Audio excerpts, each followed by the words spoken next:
Bismillahirrahmanirrahim. Assalamualaikum warahmatullahi wabarakatuh. Perkenalkan, saya Saryanto, staf tata usaha di SMA Negeri 1 Kerangkeng, Indramayu, dengan tupoksi sebagai tenaga pengadministrasi sarana prasarana.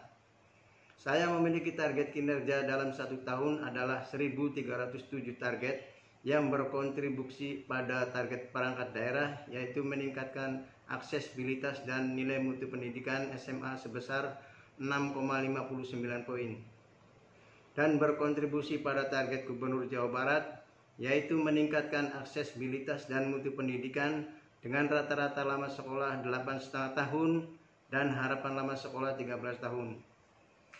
Seluruh target tersebut tertuang dalam perjanjian kinerja dalam rangka terwujudnya Jawa Barat juara lahir batin dengan inovasi dan kolaborasi. Saya ASN Jawa Barat, paham tupoksi, paham kinerja. Assalamualaikum warahmatullahi wabarakatuh.